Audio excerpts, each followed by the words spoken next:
entende? Então, por isso que eu preciso ouvir ele e entender qual é a frase que vai bater com ele aqui. Sim, como eu estava falando, né, que eu fiz o primeiro e agora eu estou com esse segundo. Eu estou achando maravilhoso, porque é tão interessante que tá assim, eu estou achando ele, acho que também pelo meu olhar, né, porque já fiz o outro, mas tem umas pontuações, assim, excelentes, e eu consegui também entender algumas questões que não estavam assim tão claras, principalmente naquela aula no atendimento.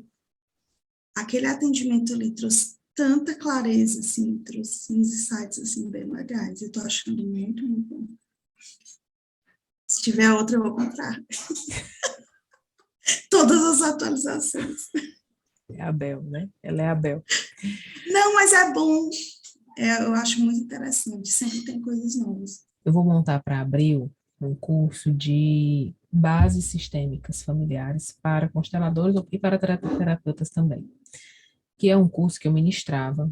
Quando eu ministrava formação em constelação, eu entregava toda a base teórica, né? Os teóricos, as escolas, as contribuições, as influências, onde é que eu começo, onde é que eu termino, né? O que é hipnose dentro da constelação, o que é primeira onda sistêmica, o que é a escola de Palo Alto, o que é Maturana, o que é essa galera toda. E aí, como eu vendia como constelação, curso de constelação, as pessoas diziam, mas o que você faz não é constelação, porque você fala de um monte de gente, constelação é Bert Hellinger. Então, começava a ter um desentendimento, porque as pessoas achavam que ou eu não estava fazendo constelação, ou eu não estava valorizando o Hellinger. E aí eu parei de ministrar a formação em constelação familiar. Eu falei, cara, tem tanta gente fazendo já, tem tanta gente fazendo curso, tem muita gente para vocês aprenderem, não vou me chatear com isso não. Só que todo mundo me pede a base. Ah, não, tu tirou isso, não, tu viu isso, e o livro tal, e o livro B, e o livro C, não sei o que, não sei o que. Existe um circuito fechado de autores que se repetem. Então, o cara vai montar uma disciplina, ele pega ali dois, três autores e vai falar desses caras, e isso fica se repetindo 10, 15 anos, não tem uma amplitude, não, entende? Não tem uma expansão. E aí, pensando nisso, de tanta galera me pedir, que eu acho que é fundamental, porque eu acho que quando você fala assim, o curso mudou, é o mesmo curso, só que eu dei nome ao boi. Você dá nome ao boi, fica claro o que você está fazendo, fica claro onde é que a coisa começa, onde é que a coisa termina. Quando eu me dispus hoje a fazer essa live, é exatamente por isso. Muita gente me pergunta assim, Leidiane, como é que eu monto uma frase de solução? Eu vejo guias de frases de solução na internet, já me mandaram várias. Eu falo, gente, eu não sei como que você pode atender alguém com frase pronta. Tá? Eu entendo que todas essas falas, elas são de cura, mas se eu não sei aonde elas são de cura, não vai rolar. Porque no contexto do meu cliente pode ser que ela seja uma frase venenosa. Pode ser que a frase que eu utilizei para a Samara, que trouxe uma cura espetacular para ela, se eu usar ela para a crise, eu causo uma ferida. Ah, mas elas duas tinham o mesmo tema, mas elas não têm a mesma história. Elas não têm a mesma relação. Então, elas não têm a mesma linguística, né? Toda fala, toda cultura é um circuito fechado de comunicação. A gente fala, cada um de nós tem um idioma dentro de casa, dentro da família, tem uma piada interna, tem um entendimento. Então, por exemplo, a- quando eu morava em Portugal, eles não utilizam o verbo colocar, eles utilizam o verbo meter. Mete isso para cá, mete isso para lá, mete isso em cima da mesa, mete isso no lixo, mete isso não sei aonde. E aquilo para mim era um choque enorme. Vou passar o dia inteiro falando meter, meter, meter, meter, meter no meu ouvido. Eles não utilizam o verbo colocar. Então, o que se diz e o que se quer dizer é muito diferente de uma cultura para outra. O que é que quer dizer isso nesse contexto? Colocar. O que é que quer dizer isso no Brasil? Que é o mesmo idioma, certo? Quer dizer outra coisa. Outra coisa que eles diziam muito, deitar fora. Deita fora isso, deita fora aquilo. E eu olhava. Eles não falam jogar fora, eles falam deitar. Imagina um homem pegar uma coisa e me dizer, deita isto contigo. E eu, isso E isso serve para as frases de solução exatamente por isso. Porque quando eu falo, eu vejo você, isso é muito abrangente. O que é que eu estou vendo em você? Será que eu realmente estou te vendo? Se eu preciso te dizer que eu estou te vendo, geralmente eu não estou te vendo. Porque quando você está sendo observado ou visto, você sente. Se você estiver num lugar sozinho e alguém estiver te observando escondido, você pode não ver essa pessoa, mas você sabe que está sendo observado. Você sabe que está sendo visto. Então, geralmente, quando eu preciso dizer, talvez a minha ação não esteja tão direcionada com a minha fala.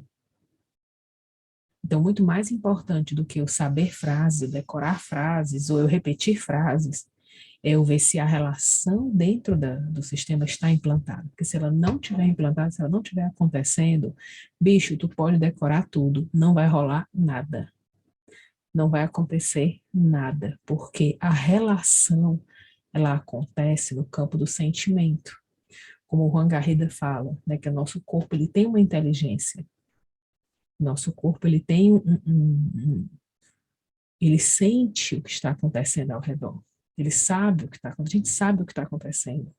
Por exemplo, eu estava com uma dor no pescoço muito tempo, mais de um mês de dor, mas assim, uma dor que eu virava o pescoço, eu disse, meu Deus, eu vou descolocar meu pescoço, mas é perigosíssimo. E eu acordava com uma tensão horrorosa e um estresse danado. Do nada, assim, eu me assusto meu marido dizendo, isso vai teu pescoço, pelo amor de Deus. Isso não vai melhorar, não. E eu lembrava muito da Virginia Satir, que ela fala, né, quando sente o teu corpo e sente a tensão. Observe o que essa tensão quer te dizer. Agradece o teu corpo porque ele te demonstra que existe uma tensão. Eu dizia, o que essa tensão quer dizer? Algo está acontecendo, meu corpo já está sentindo, e eu, no meu racional, ainda não consegui entender. E eu tentava entender por um lado, tentava entender, procurava, meu Deus, o que está acontecendo e tal. E vou botar meus bonecos na água, vamos ver o que é que rola e tal. E nada, e meu pescoço doendo, doendo, doendo, doendo, doendo, doendo, doendo. Meu Deus, já rasguei a mão, já queimei o braço. O que é que falta, pai? Tem que coisar meu pescoço ainda. E aí surgiu uma situação, né, na minha vida pessoal, dessa questão de mudança, de tudo, que não era comigo, era com meu marido. E aí vem outro conceito da terapia familiar, né? E quando aconteceu com meu marido, ele ficou, eu nunca vi meu marido sem chão, mas ele ficou sem chão, assim, branco, pálido, aquela pessoa que você não sabe o que você vai fazer com ela. E eu sem chão, mas na hora o meu pescoço parou de doer. Na hora, o meu corpo fez. No dia que eu senti essa dor, né, que aconteceu a situação, a minha dor passou. Passou. Meu pescoço não doeu mais, não precisei mais de remédio, de nada. O que que acontece? Lembra que eu falei que isso é também um dos princípios sistêmicos das famílias? Isso é um sintoma familiar. Então, esse é um sintoma da migração do sintoma dentro da família. Quando a família possui um processo de simbiose, ou ela possui um processo de conexão e intimidade muito forte, as dores, os estresses, a gente chama, o termo técnico é estresse, mas trazendo para a nossa linguagem, as dores se compartilham. O indivíduo não adoece sozinho. Então, por exemplo, a minha filha vai menstruar, meu Deus. Meu marido diz, eu já sei que está aquilo daquele jeito, né? Tem uma simbiose muito forte. Então, quando a simbiose dentro das famílias é muito forte, a desassociação do sintoma é difícil. Porque o sintoma atinge a todos. Então, quando eu trato eu preciso ver se os outros também estão prontos para se curar, porque eles também vão ter que abrir mão do sintoma. Entende? Então, às vezes o cliente vem para você e ele é o dono do sintoma, ele é né, o identificado, ele deseja abrir mão desse sintoma, ele deseja uma solução, porém, se ele tem um nível de simbiose muito alto dentro da família, toda a família está vivendo o sintoma. E basta que um deles não esteja pronto para abrir mão. Ele retomará esse circuito. Ele conseguirá puxar essa pessoa para o circuito. Basta que um não esteja. Então a gente precisa entender isso, porque às vezes a gente faz uma constelação certinha, tudo lindo. E de repente, o cliente aparece exatamente do mesmo jeito. Exatamente, não mudou nada. E você não sabe onde correr. Você fala, o que que eu fiz de errado? Vou ler de novo, vou olhar a apostila. Qual foi a frase que eu esqueci? Qual foi o movimento que eu não fiz? Né? O que é que está acontecendo? Eu sou ruim, eu vou indicar para alguém, eu vou levar o caso para supervisão, vou pedir ajuda. Não, não tem o que fazer. Porque existe um processo de simbiose ainda muito forte, vai se reduzir o sintoma, mas ele não vai desaparecer, não vai deixar de existir. Então, vamos aos passos. Alguém tem alguma question ou alguma observação do que foi dito até aqui? Geralmente, eu observo muito o cliente, porque, como você já passou várias vezes para a gente, da gente conseguir, por vários veículos, interpretar o que, que o cliente está querendo dizer, o que, que ele está trazendo, como ele demonstra estar, eu vou utilizando as falas de acordo com o que cada um vai fazendo ou vai falando, né? Porque tem cliente que você nota que ele está mais disposto a você dizer uma fala para ele e ele receber aquilo e realmente ele ter força para aquela fala. Mas às vezes tem cliente que se eu pedir para ele dizer a mesma fala no outro contexto dele lá, não vai fazer muita mudança para ele. Com certeza. Aqui tem um ponto muito. A Andrea falou 5 coisas aqui, acho, nessa frase. Primeiro ponto, uma coisa é perceber, outra é interpretar, tá? Uma coisa é eu perceber o que o cliente está dizendo, é eu entender o que o cliente está dizendo, eu entendo o que ele me diz. Outra coisa é eu interpretar algo. Quando eu interpreto aquilo que ele me diz, porque o in, prefixo in, quer dizer que aquilo passou por dentro de mim. Então, quando sai, sai contaminado por mim. Certo? Cuidado. Por exemplo, quando eu olho uma configuração, eu percebo um abuso. Uma coisa é eu perceber o abuso. Outra coisa é eu interpretar que aqui há um abuso. É eu olhar e dizer, aqui nós podemos perceber um abuso. Aqui eu estou interpretando a vida do cliente porque eu trouxe ela para mim, ela está dentro de mim. Ele já não faz parte. Eu não perguntei para eles se tem um abuso, eu afirmei. Entende? Eu já introspectei do negócio que está aqui dentro, eu não aceito mais que retire isso de mim. Outra circunstância que a Andrea trouxe nessa fala é exatamente esse ponto, ouvir a fala do cliente. O cliente traz a resposta, ele traz a frase de solução na boca dele. Por quê, Leilene? Porque ele é que sabe o que é solução na vida dele. Eu não sei o que é solução na vida dele. Leilene, mas existe frase de solução para caso de abuso? Existe. Existe, mas ela serve para todo caso de abuso? Não. Eu não sei qual é a dor que eu carrego. Cada situação, existe a situação e o que eu carrego dessa situação. Dentro do que eu carrego dessa situação, eu digo para o meu facilitador o que é que eu quero resolver, ou o que é que eu estou pronto para resolver, ou o que é que eu não estou pronto para resolver. E aí, o que é que o facilitador vai fazer comigo? Ele vai montar a frase comigo e vai me perguntar, como a Andrea muito bem falou, e vai me ver comigo se eu me sinto confortável em dizer essa frase. Se essa frase faz sentido para mim como cliente, dizer para minha história. Se não fizer sentido para mim, se não bater, não rola, gente. Não rola, não vai funcionar. Eu estou forçando o cliente, isso já não é um atendimento sistêmico. Lembra que o sistema é algo vivo. Eu não posso dizer, a minha filha fala assim, mas eu estou com dor no pé. Eu digo, arranca o pé que passa a dor. Não funciona porque é algo vivo. Entende? Não é uma sujeira que eu posso tirar do lugar. Então, o sistema é algo vivo. Eu não posso, porque uma coisa está doendo, arrancar ela de um lado para o outro. Eu vou causar uma dor ainda maior. Preciso tratar aquilo aonde está. Se o pé está doendo, onde é que está doendo? Em que momento ele dói? É uma inflamação? Então, pode ser um espinho no pé, pode ser um bicho de pé, pode ser um pé torcido.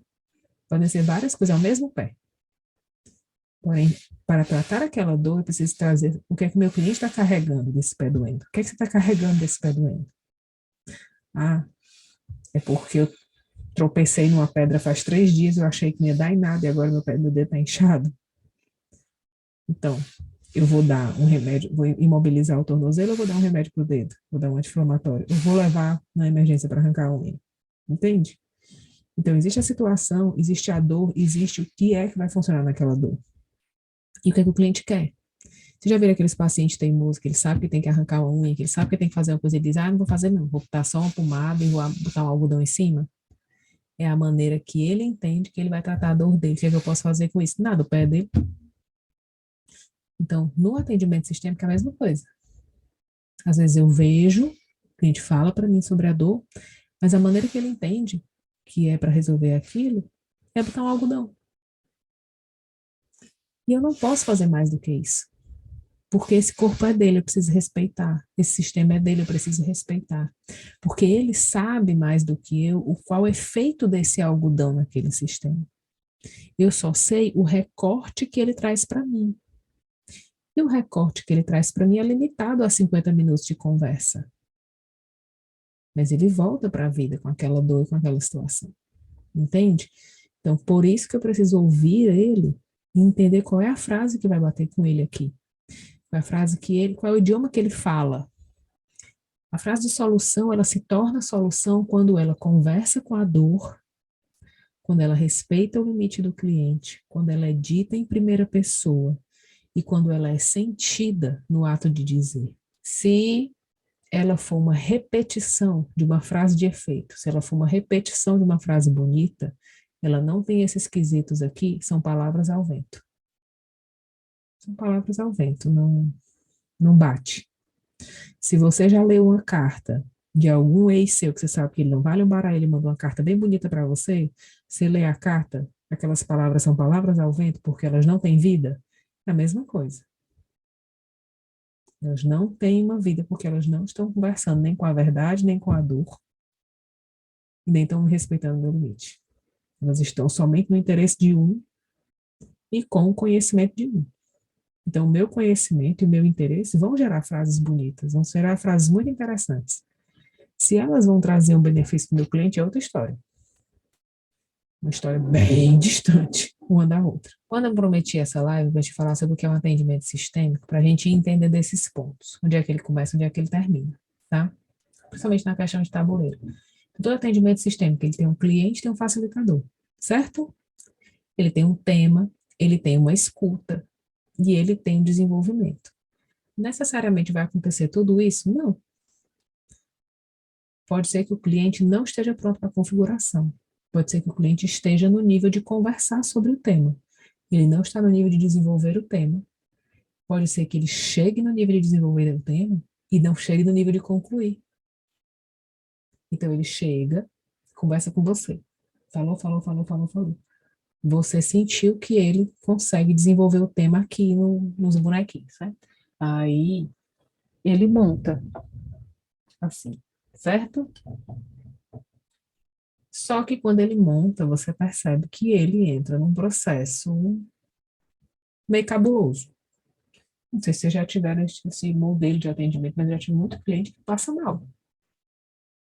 Ele vê a configuração e aí muitas vezes eu nem vejo tanta coisa assim. Eu vejo lá, eu vejo que tem alguma coisa, mas eu não sei. Como eu disse, o que a gente sabe da vida do cliente é um recorte muito pequeno, certo? Principalmente se você trabalhar com um atendimento que é um só, e que não tem retorno, que não tem, né, uma sequência, é um recorte muito pequeno, um recorte de memória dele ali, e a gente tem um efeito, a gente pode modular as memórias, né, a gente pode, a gente já sabe disso, que a gente não pode confiar muito nas nossas memórias, porque a gente tem, né, uma memória seletiva, a gente lembra do que convém, né, além da gente lembrar do que convém, a gente também adapta a memória àquilo que convém, tá?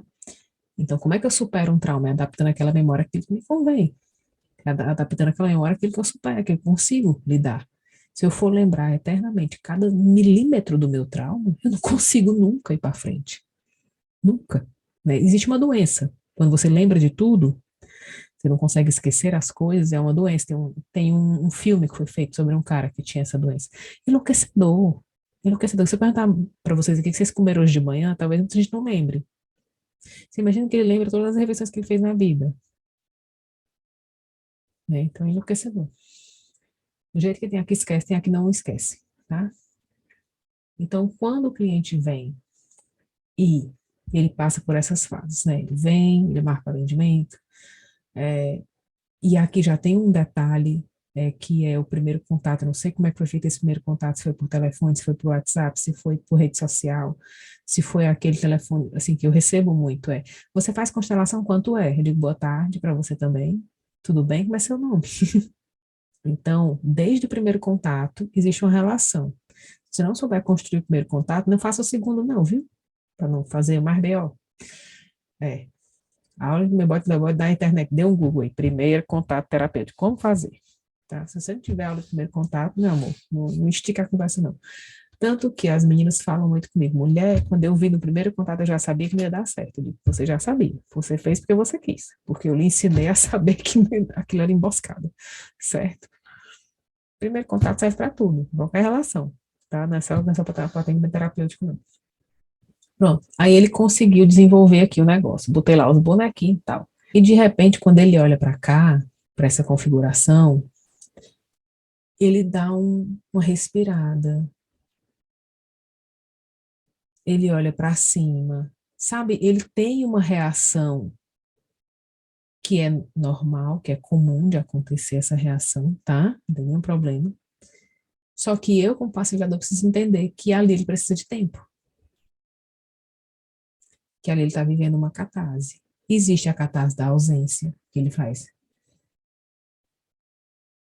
No dia que a gente estava mesmo, ele sai, né, e volta. Existe a da emoção, que